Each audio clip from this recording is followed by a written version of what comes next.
धन्यवाद परमेश्वर का, धन्यवाद प्रभु। आगे का सारा समय हम हाथों में देते हैं प्रभु यीशु मसीह के नाम से। आमीन।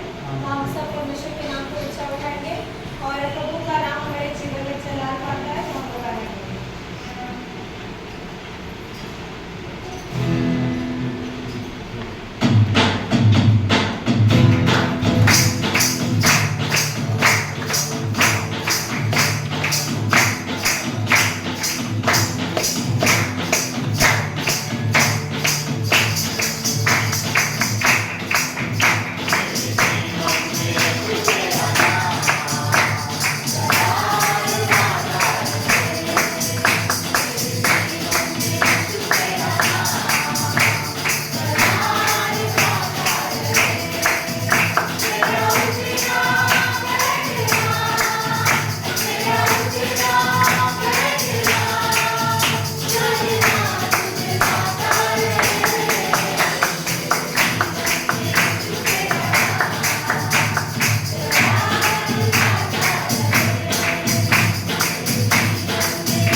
सुरक्षित रखता है प्रभु, अपने सरदूतों के द्वारा प्रभु को अपने पंखों पर हमें सुरक्षित रखता है प्रभु। इस समय में आपके नाम की स्तुति और महिमा करती हूँ परमेश्वर, तेरे नाम को ऊंचा उठाती हूँ परमेश्वर।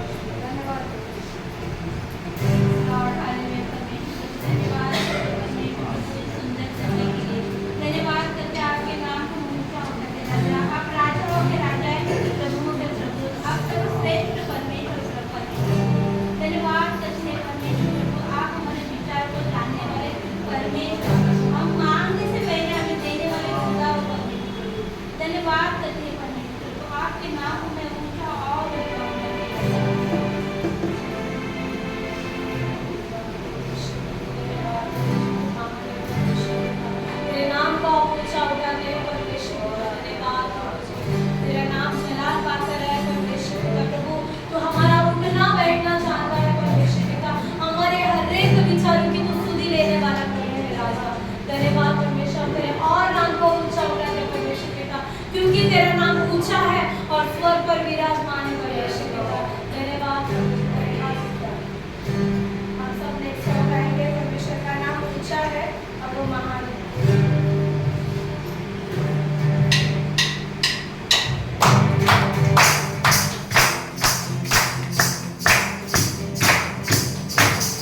प्रभु आपको धन्यवाद ही दे सकते हैं परमेश्वर।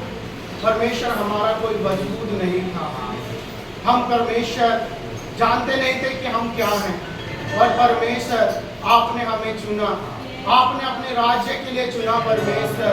प्रभु हम आपको धन्यवाद देते हैं, धन्यवाद देते पिता परमेश्वर कि प्रभु आपने हमारे जीवन में सब जो भी कार्य किया पिता परमेश्वर, उस बात के लिए प्रभु हम धन्यवाद देते हैं, क्योंकि परमेश्वर वो सब देने वाला आप है पिता परमेश्वर। हमारा कोई वजूद नहीं था, हमारी कोई क्वालिफिकेशन नहीं थी, पर परमेश्वर आपने हमें चुना, आपने हमारे जीवन में वो आशीष दी कि परमेश्वर कि हम आपकी संतान कहलाए जा सके।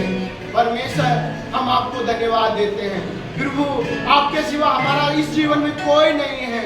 परमेश्वर तू ही हमारा आपका पिता है परमेश्वर, तुझसे बढ़कर हमारे जीवन के लिए कोई नहीं है परमेश्वर। हम आपको धन्यवाद देते हैं कि हमारा परमेश्वर सबसे महान है, हमारा परमेश्वर सबसे पवित्र है, हमारा परमेश्वर साथ ना छोड़ने वाला परमेश्वर है, हमारा परमेश्वर हर मुसीबत से बचाने वाला परमेश्वर है। हम उस परमेश्वर की आराधना करते हैं, हम उसको धन्यवाद करते हैं, क्योंकि वो परमेश्वर सबसे महान है, वो परमेश्वर पवित्र है। सचमुच हम धन्यवाद देते हैं राजा, धन्यवाद राजा, धन्यवाद यीशु, धन्यवाद।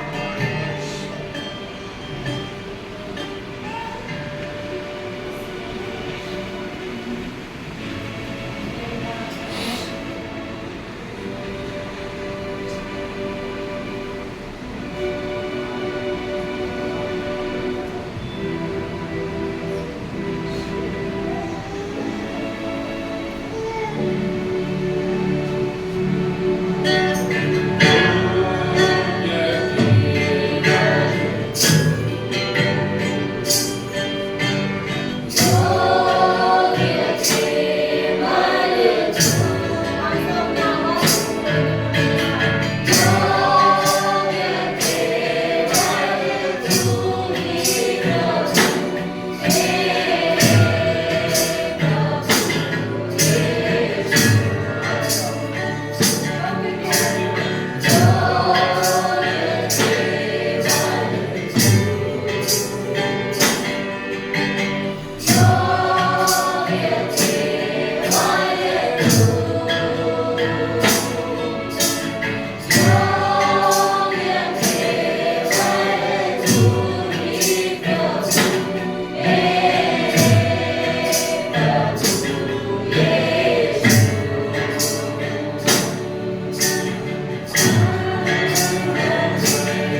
सर्वशक्तिमान परमेश्वर राजा, परमेश्वर पिता, तेरे नाम को ऊंचा उठाते हैं परमेश्वर पिता प्रभु, तू हमारा राजा है परमेश्वर पिता, तू हमें माता पिता और से संसार से भी ज्यादा प्रेम करने वाले परमेश्वर प्रभु जी, तेरे नाम को हम ऊंचा उठाते हैं परमेश्वर पिता।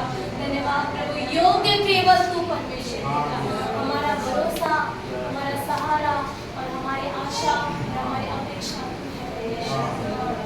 धन्यवाद प्रभु, हम शून्य है पिता, कोई कुछ नहीं दे सकते प्रभु, हमने जो ये सब आराधना की है परमेश्वर पिता, तुम्हारा स्वीकार कर परमेश्वर, स्वीकार कर परमेश्वर पिता, हमारे हृदय को तू जानता है परमेश्वर। धन्यवाद परमेश्वर, ये सारा समय प्रभु हम आपके हाथों में देते प्रभु जी, विश्वास है प्रभु कि हमारे हृदय को छुपा है परमेश्वर पिता, स्पर्श किया है परमेश्वर। धन्यवाद प्रभु, यीशु मसीह के नाम से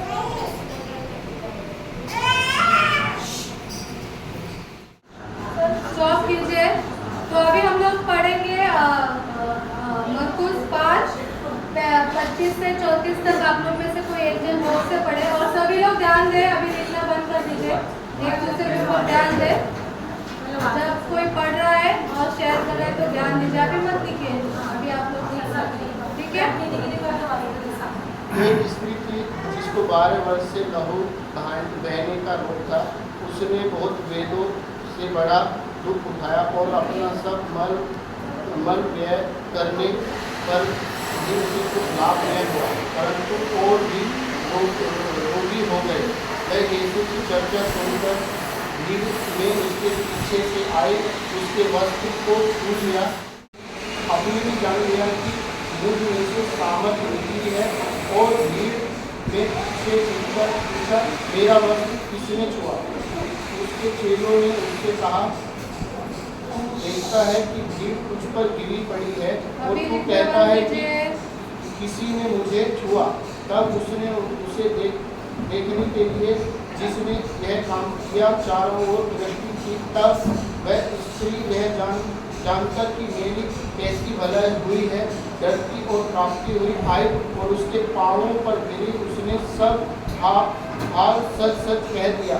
उसने उससे कहा, कि तेरे विश्वास ने तुझे चंगा किया है, कुशल से जा और अपनी इस बीमारी से बची है।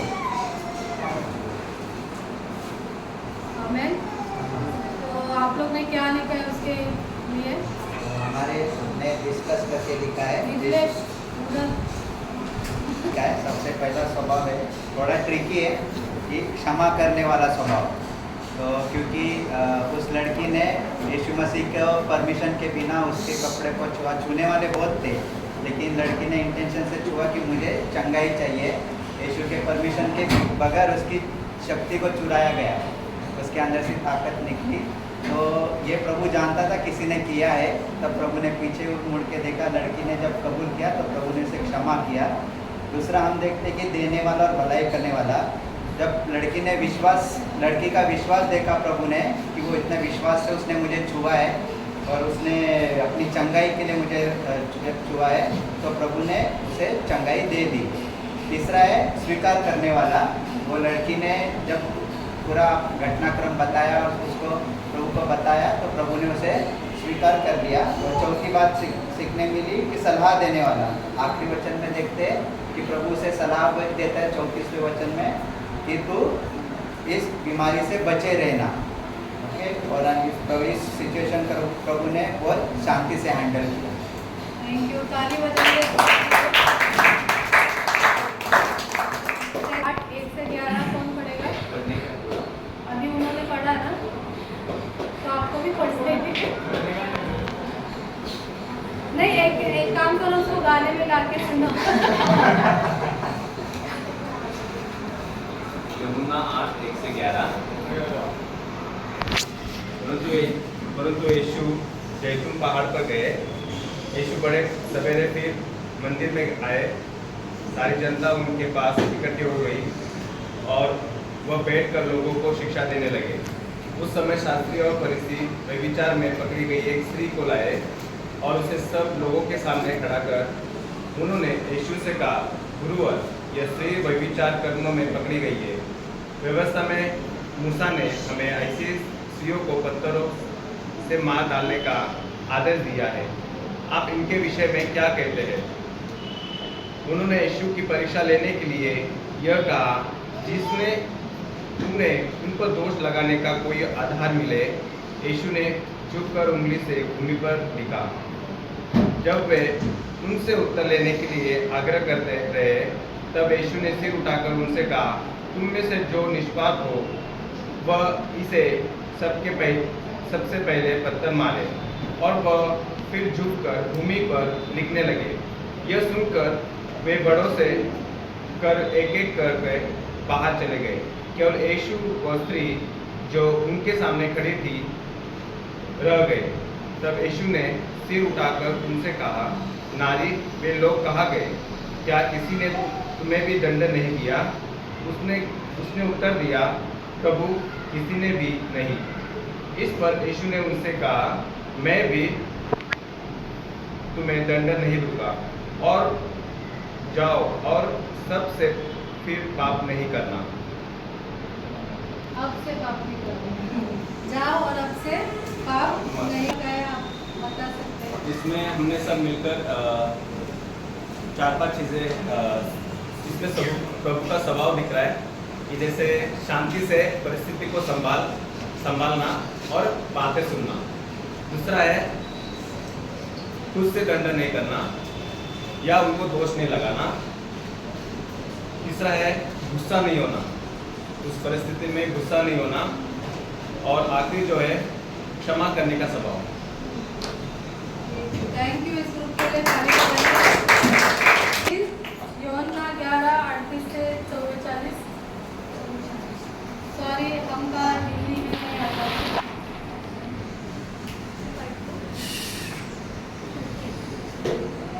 यीशु मन में फिर बहुत ही उदास होकर कब्र पर आया। वो एक गुफा थी और एक पत्थर उस पर रखा। यीशु ने कहा, पत्थर हटाओ। उस मरे हुए की बहन मार्था ने उससे कहने लगी, हे प्रभु, उसमें से अब तो दुर्गंध आती है, क्योंकि उसे मर जाने 4 दिन हो चुके हैं। यीशु ने उससे कहा, क्या मैंने तुझसे नहीं कहा था कि यदि तू विश्वास करेगी तो परमेश्वर की महिमा को देखेगी? तब उन्होंने उस पत्थर को हटाया। यीशु ने आंखें उठाकर कहा, हे पिता, मैं तेरा धन्यवाद करता हूँ कि तूने मेरी सुन ली है। मैं जानता था कि तू सदा मेरी सुनता है, परंतु जो भीड़ आस-पास खड़ी है उनके कारण मैंने यह कहा, जिससे कि वे विश्वास करें कि तूने मुझे भेजा है। यह कहकर उसने बड़े शब्द से पुकारा, हे लाजर, निकल आ। जो मर गया था वह कफन से हाथ-पांव बंधे हुए निकल आया और उसका मुंह अंगूठे से लगते हुए था। यीशु ने उनसे कहा, उसे खोल दो और जाने दो। तो हमने इस वचन से हमें यीशु का ये स्वभाव देखने मिलता है कि एक प्रेम और चिंता, जो कि हम देखते हैं कि लाजर जब ये परमेश्वर ने सुना तब बहुत उदास हुआ था। और हम दूसरा देखते हैं कि ये सारी सिचुएशन को यीशु ने विश्वास के साथ हैंडल किया। कि जब मार्था अविश्वास दिखा रही थी और कह रही थी कि लाजर को 4 दिन होने हो चुके, तो भी परमेश्वर ने उसको विश्वास बोला कि मैंने क्या सिखाया, विश्वास करना सिखाया। और परमेश्वर ने इतनी बड़ी चीज़ को विश्वास के साथ हैंडल किया। और परमेश्वर ने ये वचन से हमें ये सिखाया कि कोई सी भी बात इम्पॉसिबल है वो विश्वास के साथ हो जाएगी। और हम और एक देखते हैं कि धन्यवादी स्वभाव को देखते हैं परमेश्वर का, कि वो लाजर को उठाने के बाद परमेश्वर ने परमेश्वर को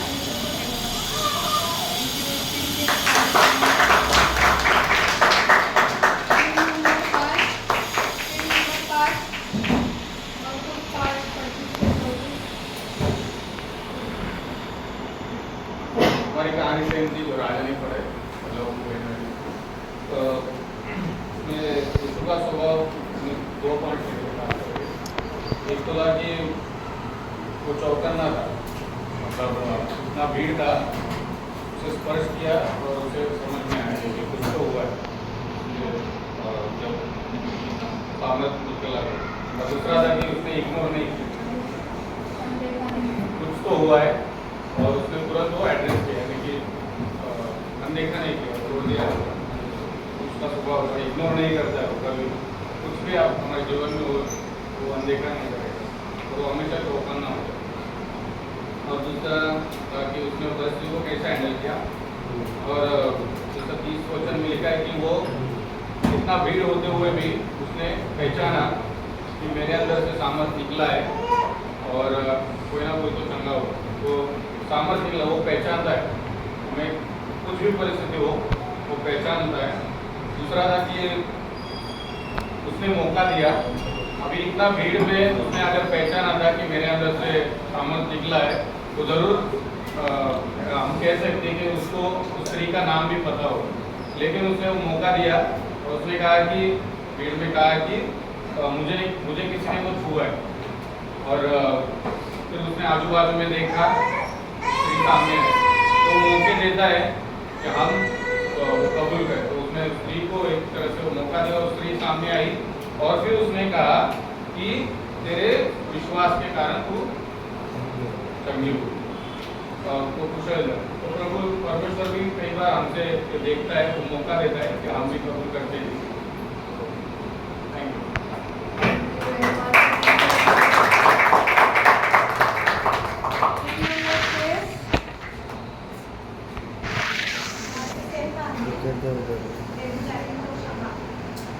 परंतु यीशु जैतून के पहाड़ पर गया, और तो वहाँ फिर मंदिर में आया। सब लोग उसके पास आए, वहाँ बैठकर उपदेश देने लगा। तब शास्त्री और फरीसी एक स्त्री को लाए जो व्यभिचार में पकड़ी गई थी, और उसको बीच में खड़ा करके यीशु से कहा, हे गुरु, यह स्त्री व्यभिचार करते पकड़ी गई है। व्यवस्था में मूसा ने हमें आज्ञा दी है कि ऐसी स्त्रियों पर बर्ताव करें। अतः इस स्त्री के विषय में क्या कहता है?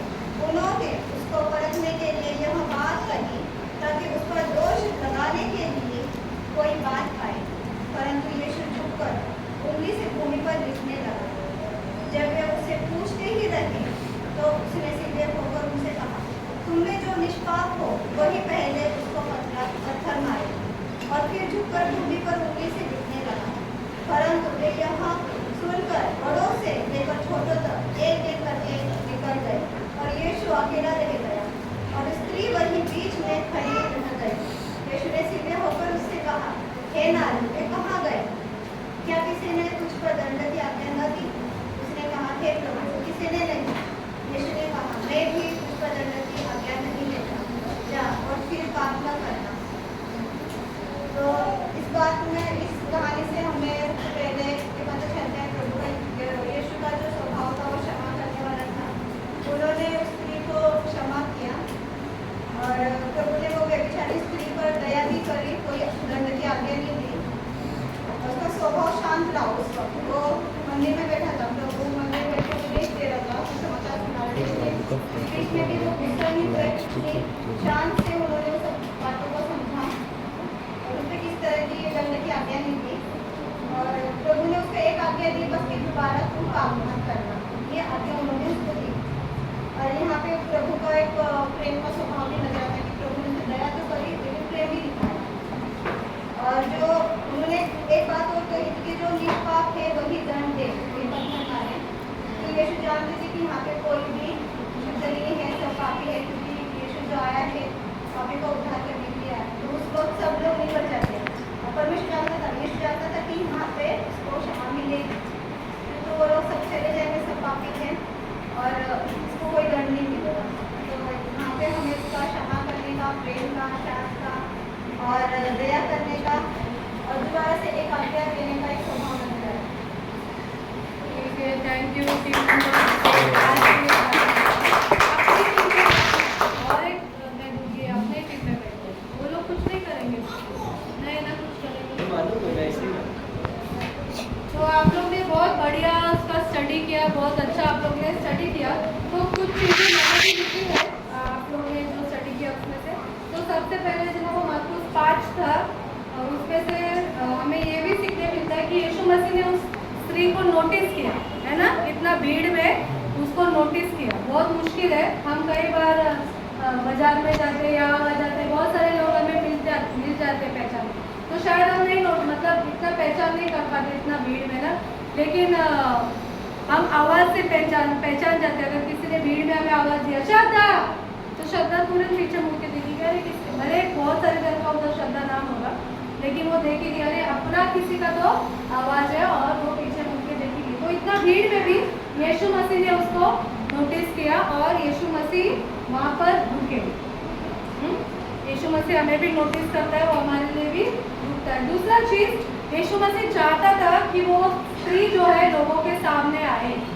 हाँ, वो चुप चुप के आई थी ना। अगर उसको चंगाई चाहिए होता तो वो चंगाई तो चाहिए थी, लेकिन वो सामने से आ सकती थी, क्योंकि उसका बीमारी ऐसा था कि वो चुप रही थी। वो बीमारी वो प्रकट नहीं करना चाहती थी लोगों के पास, वो नहीं आना चाहती थी, और उसके अंदर एक शर्म था, है ना, एक शर्म। और क्या बोलते, घिन भी हो सकता है, घिन भी हो सकता है कि इतने साल से मैं बीमार हूँ, शायद अगर ये छू भी लो, अगर नहीं चंगी हो जाऊंगी तो फिर और प्रॉब्लम हो जाएगा। तो वो नहीं चाहती थी कि सबके सामने आए, लेकिन यीशु मसीह की इच्छा थी कि वो सबके सामने आए। इसलिए यीशु मसीह रुके और यीशु मसीह ने उसे ढूंढा। यीशु मसीह ने उसे ढूंढा। यीशु ने नहीं बोला किसने मुझको तो छुआ है, जाने तो छुआ रहेगा, और यीशु आगे चले गए। नहीं, यीशु रुके और यीशु ने उसे ढूंढा और सबके सामने लाया। और हम देखते हैं तीसरी बात, यीशु मसीह चाहते थे कि वो उसके मुंह से निकले। हाँ, उसके मुंह से वो कबूल कराना चाहते थे। कई बार हम भी बहुत सारी चंगाइयाँ पाते हैं हमारे जीवन में, छोटी छोटी बड़ी बड़ी, लेकिन हम कई बार हम अपने मुंह से कबूल नहीं करते, या फिर हम बहुत हाँ थैंक यू लॉर्ड, प्रभु धन्यवाद इतना बोल के छोड़ देते, लेकिन वो हृदय से हमारे जीवन से नहीं आता है ना। वो हृदय जो परमेश्वर चाहता है वैसा नहीं आता। तो कई बार, और लोगों के सामने भी कई बार हम हिचकिचा जाते हैं ना धन्यवाद देने के लिए या कुछ बोलने के लिए। तो यीशु मसीह चाहता था कि वो सबके सामने कबूल करे। चौथी बात और सबसे ज़रूरी बात कि यीशु मसीह ने चंगाई तो दिया ना, यीशु ने दिया ना वो स्त्री को 12 साल का लहू बहने का जो तकलीफ था, लेकिन हम देखते हैं लास्ट में लिखा है यीशु मसीह ने क्या कहा, जा तेरे विश्वास ने तुझे चंगा किया। यीशु मसीह ने उसको एनकरेज भी किया, उसका विश्वास बढ़ने के लिए, और यीशु ने खुद क्रेडिट नहीं लिया। यीशु ने नहीं बोला हाँ मैंने तुझको चंगा किया चली जा, नहीं, यीशु ने उसको उत्साहित किया, तेरे विश्वास ने तुझे चंगा किया। उसको उत्साहित भी किया और खुद उसने क्रेडिट नहीं लिया, उसने खुद अपना बड़ाई नहीं किया। हाँ, तो ये 4 चीज़ें हम इस वचन से सीखते हैं। आप लोग ने जो 2 टीम था उन्होंने बहुत अच्छा बताया, वेरी गुड। दूसरा जो कहानी था जो था यूहन्ना 8, उसमें हम देखते हैं जो स्त्री 1 से 11 जो स्त्री व्यभिचार में पकड़ी गई, उसमें हम देखते हैं फरीसी लोग यीशु मसीह को नियम बताते। खुद यीशु मसीह को नहीं पता होगा क्या नियम, यीशु को नियम नहीं पता था, क्या व्यवस्था नहीं पता थी, लेकिन फिर भी फरीसी लोग यीशु मसीह को व्यवस्था बताते हैं, अगर कोई ऐसा पकड़ा जाए तो उसको पत्थर से मारो। लेकिन एक स्त्री जो व्यभिचार में पकड़ी गई है, व्यभिचार यानी बहुत सारे पुरुषों के साथ उसका शारीरिक संबंध है ना, उसको व्यभिचारी स्त्री बोलते हैं। ऐसी स्त्री के लिए यीशु मसीह ने नियम को तोड़ा। नियम में व्यवस्था में लिखा है अगर पकड़ी गए तो पत्थर मारो, जो पवित्र है, लेकिन वहाँ पर यीशु मसीह खुद पवित्र थे, वो तो पापी भी थे, जैसे प्रीति दीदी ने बोला सब लोग चले गए, लेकिन एक अकेला जो था वो खुद पवित्र था, उसका अधिकार था पत्थर मारने का, लेकिन उसने नहीं मारा। तो यीशु मसीह ने वो व्यभिचारी स्त्री के लिए नियम को तोड़ा, व्यवस्था को तोड़ा। दूसरा चीज है वो पवित्र था लेकिन फिर भी उसने पत्थर नहीं मारा। तीसरा चीज है परमेश्वर हमें कभी क्या बोलते, पनिश को क्या बोलते, सजा नहीं देता, वो हमें क्षमा करता है ताकि हम फिर से पाप ना करें। वहाँ पर उसे बोला है ना, जा और फिर से पाप मत करना। यीशु ने उसे इसलिए नहीं क्षमा किया कि उसका काम ही है चलो सबको क्षमा करो, सबको क्षमा करो। यीशु मसीह ने उसको क्षमा किया और उसको ताकीद दिया। क्या दिया, मराठी में बोलता ताकीद, वार्न किया, उसको चेतावनी दी कि तू जा और फिर से पाप मत कर। यीशु मसीह हमें क्षमा करते, हमें शिक्षा नहीं करते, यीशु हमें पनिश नहीं करते, प्रभु हमें पनिश नहीं करते, लेकिन इसका मतलब ये नहीं है कि हम पाप करते रहे करते रहे करते रहे करते रहे करते रहे, नहीं, यीशु हमें क्षमा करते हैं, हमें पनिश नहीं करते ताकि हम फिर से पाप नहीं करें। और चौथी बात वही कहानी से हम सीखते हैं प्रॉब्लम सॉल्विंग। हाँ, प्रॉब्लम सॉल्विंग है ना। उन लोगों ने व्यवस्था परमेश्वर के यीशु मसीह के सामने रखा, लेकिन यीशु ने क्या बोला, यीशु ने क्या बोला उस कहानी में,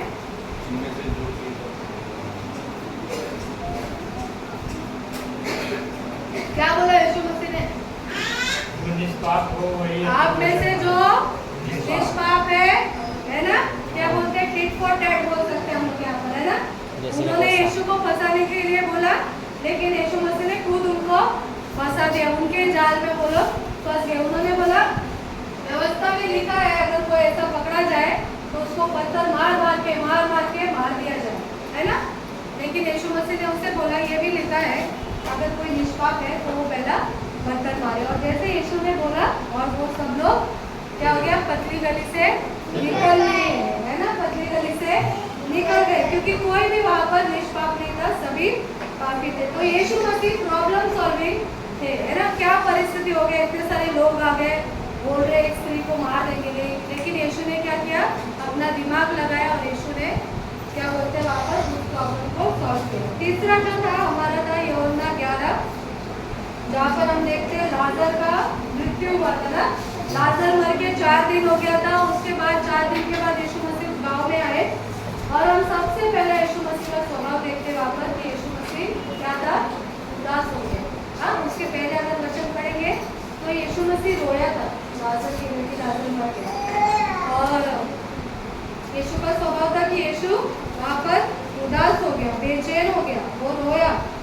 और उसके बाद हम देखते हैं यीशु मसीह ने लगातार लाजर की जो बहनें थी अविश्वास दिखा रही थी, है ना। अरे प्रभु अभी तो मर के 4 दिन हो गया, तो क्या करेगा, बॉडी तो सड़ गया रहेगा, बात भी आ रहा है ना। वो उनको तो पक्का पता था कि कुछ नहीं होगा, है ना, पक्का पता था, कोई आशा नहीं थी कि उनका भाई वापस आएगा। लेकिन यीशु मसीह ने उनको उत्साहित किया कि वो विश्वास करे, और यीशु ने बोला ना यदि तू विश्वास करेगी तो ना वचन महिमा को देखेगी, यदि तू विश्वास करेगी तो महिमा को देखेगी। और यीशु ने उस समय वहाँ पर उसको उत्साहित किया, और वहाँ पर भी हम देखते हैं यीशु मसीह ने लाजर को जिलाया, यीशु मसीह ने लाजर को। यहाँ पर हम परमेश्वर यीशु मसीह के स्वभाव को देखते हैं तीनों इसमें कि यीशु ने नोटिस किया, यीशु देखता है, यीशु नोटिस करता है। आप लोग ने भी शेयर किया था, प्रभु इग्नोर नहीं करता, हमें अनदेखा नहीं करता, वो हमें नोटिस करता है, वो चाहता है कि हम लोगों के सामने उसकी गवाही खुले में बताए, और वो चाहता है कि हम उसे धन्यवाद दें, वो चाहता है कि वो अपना क्रेडिट नहीं लेता, लेकिन वो सारी महिमा हमको देता है। फिर हम देखते हैं दूसरे में कि यीशु मसीह किसी की परवाह नहीं करता, कोई हमारे विरुद्ध है प्रभु परवाह नहीं करता, लेकिन प्रभु हमें देखता है, और परमेश्वर हमें सजा नहीं देता, वो सजा देने के लिए नहीं आया, लेकिन हमें क्षमा करने के लिए। एक और चीज़ हम अभी शेयर करेंगे, एक और मैं आपको ऐसा कहानी जनरल बताती हूँ, लेकिन यहाँ पर आपको क्या करना है, आप कैसे रिएक्ट करेंगे आपको लिखना है, आपका उसमें क्या रिएक्शन होगा, आपका बर्ताव क्या होगा, आप लोग ग्रुप में शेयर करके लिख सकते हैं। तो राजा का और ये लोग का जो ग्रुप है वो लोग बताएंगे। आप लोग काम पर जा रहे हो, आप लोग सब लोग काम पे जा रहे हो, बहुत बारिश है, बहुत बारिश है, आप ऑटो से जा रहे हो और ऑटो के कीले में आपका ड्रेस या कुछ लग गया और फट गया, लेट भी हो रहा है, और ये सिनेरियो है, उसमें आपका रिएक्शन क्या होगा, आप क्या करेंगे, आपको लिखना है। दूसरा टीम है अजित का टीम, ठीक है, लेट भी हो रहा है आपको ऑफिस में, ठीक है, आपका ड्रेस फट गया। अजित का टीम है, अजित का टीम है, अजित का, आप लोग बहुत बीमार है, आप लोग बहुत बीमार है और खाना भी नहीं खा पा रहे, आप लोग को सोचना है, मैं जो बोल रही हूँ आपको सोचना है, खाना भी नहीं खा पा रहे, लोग बार बार घर में आके आपका पूछताछ कर रहे हैं, कॉल कर रहे हैं, और एक तो आप बीमार भी है, खाना भी नहीं खा रहे, लेकिन लोग बार बार घर में लाइन लगी है मिलने के लिए, आने के लिए, कॉल चाहिए, खाओ वो खाओ। ऐसे परिस्थिति में आप लोग का क्या रिएक्शन होगा, आपको लिखना है। तीसरा ग्रुप है जोएल और माया की पूजा का, आप खूब मुश्किल में, फाइनेंशियली आप पूरा डाउन है, और कोई बंदा आपसे बार बार पैसे मांगेगा, तो इस परिस्थिति में आप क्या करेंगे, आपको लिखना है, आपका बर्ताव, आपका रिएक्शन क्या होगा, ठीक है। चौथा ग्रुप है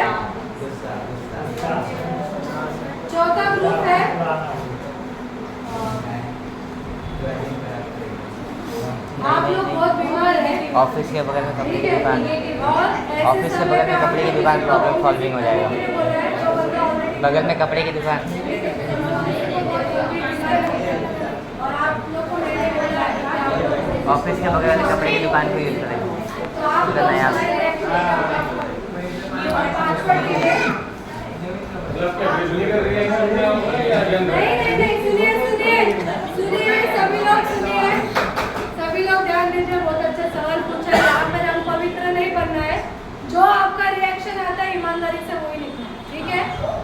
बहुत पवित्र नहीं है, प्रभु बचा ले, ये सब नहीं। आपका जो रिएक्शन है कुड़कुड़ा, चिड़चिड़ा, पांच लोग है। भले आप लोग अगर मेरे को भी कुछ बोलना चाहते हैं आपके रिएक्शन पे, तो वो भी बोल सकते हैं। पांच लोग है, आपके काम पे जाएगा, कोई आपको बार-बार परेशान कर रहा है। आपके काम पे जाएगा, कोई आपको बार-बार परेशान कर रहा है, आपको निकाल रहा है। ये छुट्टी जब से लेनी होगी तो ऐसे परिस्थिति में आपका ये आपको देखो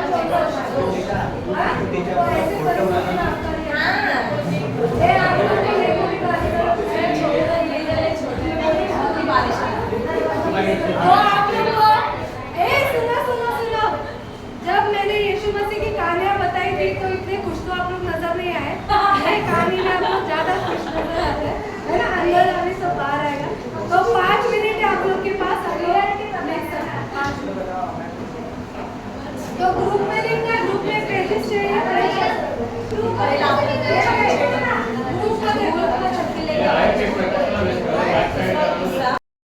सभी लोग रुक जाइए, सभी लोग रुक जाइए, बैठ जाइए। अभी लिखना बंद कर दीजिए।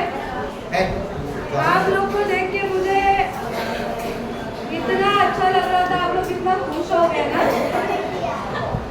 आप लोग बहुत खुश नजर आ रहे थे क्योंकि छुट्टी मिलने वाला है। हाँ, छुट्टी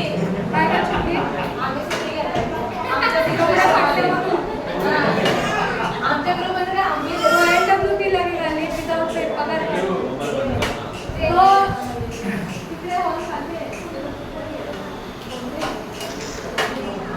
तो इस समय हम लोग शांत रहेंगे। एक टीम एक शेयर कर सकते हैं। पहला टीम सभी लोग सुनिए पहली बात तो हम भी लोग काम पे जाते नहीं है।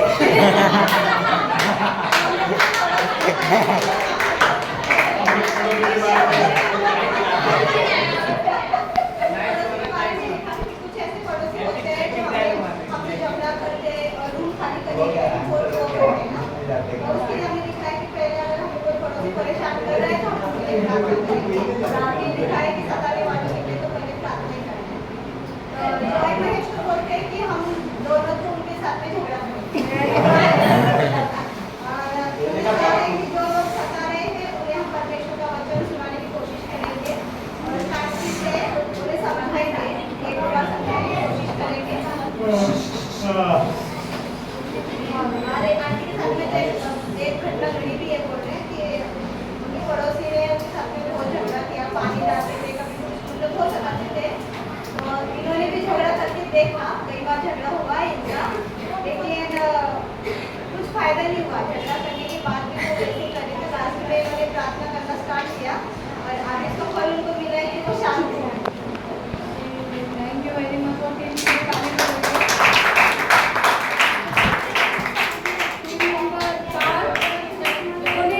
प्लीज ध्यान से सुनिए, अगर कोई शेयर कर रहा है तो फिर आपका कोई नहीं सुनेगा। टीम नंबर 4 का जो सिचुएशन था कि आपका तबीयत बहुत खराब है और आप खुद बीमार है और कीर्ति दीदी ने आपको ऐसे जगह पर विजिट करने बोला है जो बंदा खुद बीमार है। नहीं बीमार हुआ मैं तो भेज ऐसा एकदम ने बोला मतलब पूरा आएगा। दूसरा ने बोला मैं नहीं जाएंगे और तीसरे ने बोला मैं सब सुनूंगा, आप बोलूंगा जाएगा। और फिर एक ने बोला बहाना बनाएगा, बोलेगा आगे वाले को फोन ही नहीं लग रहा। मतलब झूठ बोल रहा है, इनडायरेक्टली झूठ हो गया। तो वेरी गुड, ये टीम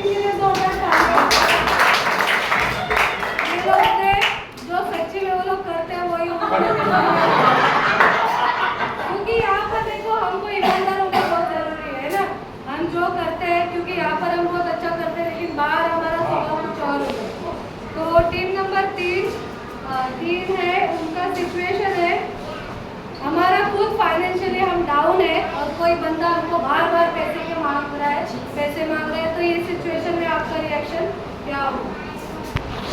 हमारे ग्रुप में बोला, एक ने बोला कि इधर जहर खाने के लिए पैसा नहीं हमको सुनने नहीं आया। एक ने बोला जहर खाने को पैसा नहीं है तो किधर से लोगे? और एक ने बोला कि उसमें गुस्सा निकलेगा कि हमेशा मैं ही तो मेरे पास ही नहीं है तो तेरे से भाग के पूछ लेता। और तीसरे ने कहा कि मैं अपना ही टुकड़ा उसके पास दूंगा मेरे पास। ओके, टीम के लिए ताली बजाएंगे। टीम नंबर 2 जो है, इनका सिचुएशन था बीमार। हाँ? बीमार। अजीत और वो लोग का सिचुएशन था कि वो अजीत दूसरे में के बात है। बीमार है।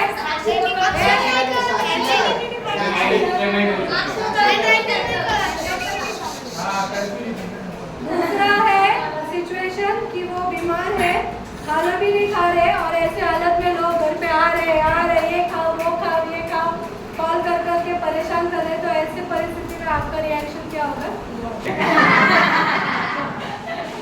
दूसरा है अगर फोन से परेशान करे तो फोन बंद कर देंगे। तीसरा है बातें सुनेंगे और इग्नोर कर देंगे। चौथा है घर से बाहर जाकर कोशिश करेंगे, घर से बाहर जाएंगे और दवाखाने जाने का रीजन बता देंगे। सोने का नाटक करेंगे कि हम सोए हुए हैं, हमें परेशान मत करो। और सबका सुनेंगे पर मन का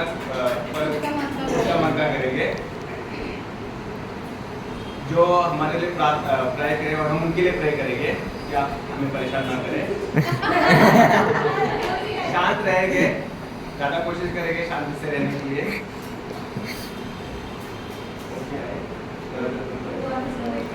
और परेशान ज़्यादा से ज़्यादा परेशान हो जाएंगे और क्या करेंगे? ठीक है, ग्रुप नंबर 2 के लिए ताली बजाएं। और लास्ट है ग्रुप नंबर 1, ये लोग काम पर जा रहे हैं, बहुत बारिश हो रहा है, काम पे जाने के लिए लेट भी हो रहा है और रिक्शा में एक कीला था जिसके कारण उसका कपड़ा फट गया, तो ऐसे इसमें ये लोग क्या रिएक्शन करेंगे? हम काम पे जा रहे हैं और रिक्शा में अगर कपड़ा फट गया तो कुछ लोगों ने कहा कि हम लोग नया कपड़ा खरीदेंगे और फिर नया कपड़ा पहन के जाएंगे। दूसरा था कि बहुत चिड़चिड़ करेंगे कि अभी इसी टाइम पे हुआ, बहुत मुश्किल से तैयार हो गया, एक तो मुश्किल से निकलते हैं उसमें भी फट गया है कपड़ा। दूसरा झूठ बोल के छुट्टी ले लेंगे, ये बहुत बड़ा सीन हो गया है हमारे साथ और हम नहीं आ पाएंगे। फटे कपड़े शर्म आके ऑफिस में जाकर सबको कि क्या लोग देखेंगे, तो ये सब चीज़ें। और बहुत कुड़कुड़ करेंगे, बहुत चिड़चिड़ करेंगे कि हमारे साथ ही क्यों हुआ, ये टाइम पे क्यों हुआ। ठीक है, टीम नंबर 1 के लिए ताली बजाएं। मुझको लगा कपड़ा फटा है तो कटोरा लेके उधर बैठ गया। अरे आपने गलत सामने ले कपड़े गए। मुझे ऐसे लग रहा था आप में से कुछ लोग के मन में ऐसे आ रहा रहेगा कि मैं रिक्शा वाले को पकड़ के मारूंगा कि ऐसे खिला क्यों तुमने रिक्शा हमको मारता। तो बहुत अच्छा आप लोग ने शेयर किया, वेरी गुड। दोनों जो आपको कहानी मिला था, अभी हम लोग पढ़ेंगे फिलिपियो 2:5 से 11। हम सब मैं पढ़ती हूँ आप लोगों के लिए। फिलिपियो 2:5 से 11। अगर आप लोग को मिल गया तो बोल दीजिए तो मैं इसको पढ़ेगा। फिलिपियो 2:5 वचन से 11 वचन, जिसमें लिखा है, ध्यान से सुनिए, जिसमें लिखा है, जैसा मसीह यीशु का स्वभाव था वैसा ही तुम्हारा भी स्वभाव हो, जिसने परमेश्वर के स्वरूप में होकर भी परमेश्वर के तुल्य होने को अपने वश में रखने की वस्तु न समझा, वरन अपने आप को ऐसा शून्य कर दिया और दास का स्वरूप धारण किया और मनुष्य की समानता में हो गया और मनुष्य के रूप में प्रकट होकर अपने आप को दीन किया और यहाँ तक आज्ञाकारी रहा कि मृत्यु, हाँ क्रूस की मृत्यु भी सह ली। इस कारण परमेश्वर ने उसको अति महान भी किया और उसको वह नाम दिया जो सब नामों में श्रेष्ठ है, कि जो स्वर्ग में और पृथ्वी पर और पृथ्वी के नीचे वे सब यीशु के नाम पर घुटने टेकेंगे और परमेश्वर पिता की महिमा के लिए हर पहला 5वां वचन है हमारे आज का सीखने के लिए। आज का मेरा जो टॉपिक था पिता के जैसा, पिता के जैसा। हाँ, जैसे मेरे पिता का स्वभाव है, मेरा स्वर्गीय पिता का स्वभाव है, ऐसा मेरा स्वभाव हो। और वचन 2:5 में भी लिखा है, जैसा मसीह यीशु का स्वभाव है वैसा तुम्हारा भी स्वभाव हो। जो भी बाइबल का हमने कहानी देखा पहले स्टार्टिंग में, साक्षी जॉयस बाइबल का जो हमने कहानी देखा शुरुआत में, वहाँ पर हम आप लोगों ने कुछ शेयर किया, मैंने तो आपको नहीं बोला ना, आप लोगों ने कुछ शेयर किया कि यीशु मसीह का स्वभाव वहाँ पर कैसा था और यीशु ने उस सिचुएशन को कैसे हैंडल किया, उसने कैसे बर्ताव किया, उसके शब्द क्या थे, उसका बर्ताव क्या था लोगों के प्रति और जो लोग को जरूरत थी उनके प्रति। हाँ, और सेकंड जो राउंड हमने किया हमारा रोज दिनचर्या ना, रोज का रूटीन का हम लोग ने देखा, वहाँ पर हमारा स्वभाव कैसा आप लोगों ने जो पेपर में लिखा था, है ना, बहुत जमीन आसमान का फर्क है ना। लेकिन हम सबको ये सीखना है जैसे पिता का स्वभाव है वैसा हमारा स्वभाव होना जरूरी है। टीम 5 ने डायरेक्ट प्रार्थना करना शुरू किया, पड़ोसी के लिए झगड़ा कर रहे थे। होता है कुछ लोग प्रार्थना करते हैं लेकिन कुछ लोग झगड़ा भी कर लेते हैं ना, कुछ लोग जाकर वाद विवाद कर लेते हैं। लेकिन हमारा स्वभाव कैसा होना चाहिए, पिता के जैसा होना चाहिए। और हमें हमेशा याद रखना है, अगर मेरा ऑटो में कपड़ा फट गया, अगर इस समय यीशु मसीह होता तो क्या करता। मैं बीमार हूँ, मुझे बीमार के घर पे विजिट करने के लिए बोला है, अगर यीशु मसीह होता तो क्या करता। हाँ, उसको ठीक करता।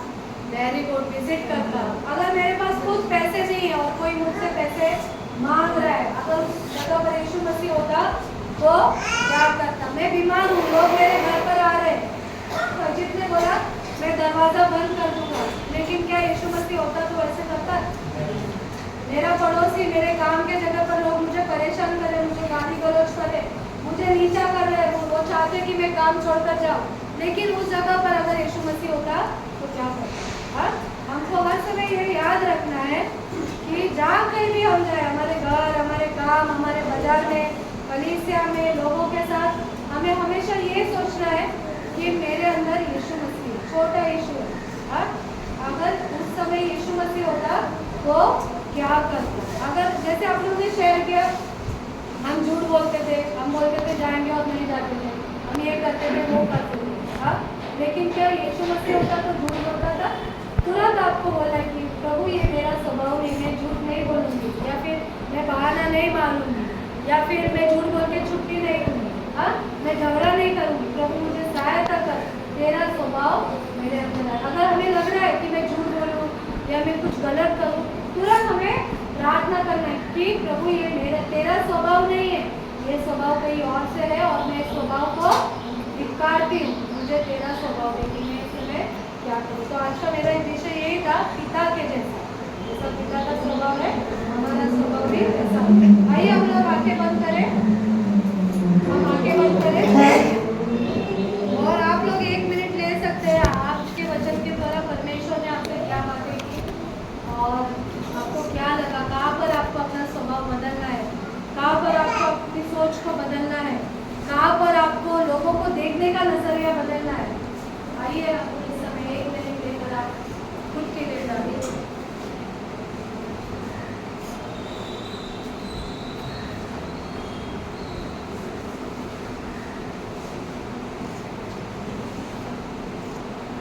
परमेश्वर, हम आपके नाम को धन्यवाद देते। परमेश्वर धन्यवाद कि आप हमारा पिता है। परमेश्वर पिता, हम क्षमा मांगते हैं, कई बार हम चूक जाते हैं प्रभु, हमारे स्वभाव में, हमारे सोच में, लोगों को देखने के नजरिए में, लोगों से प्रेम करने में, प्रभु हमें क्षमा कर दे। प्रार्थना करते हैं जैसे तेरा स्वभाव है वैसे हमारा भी स्वभाव है। धन्यवाद इस वचन के लिए, हर एक को आशीष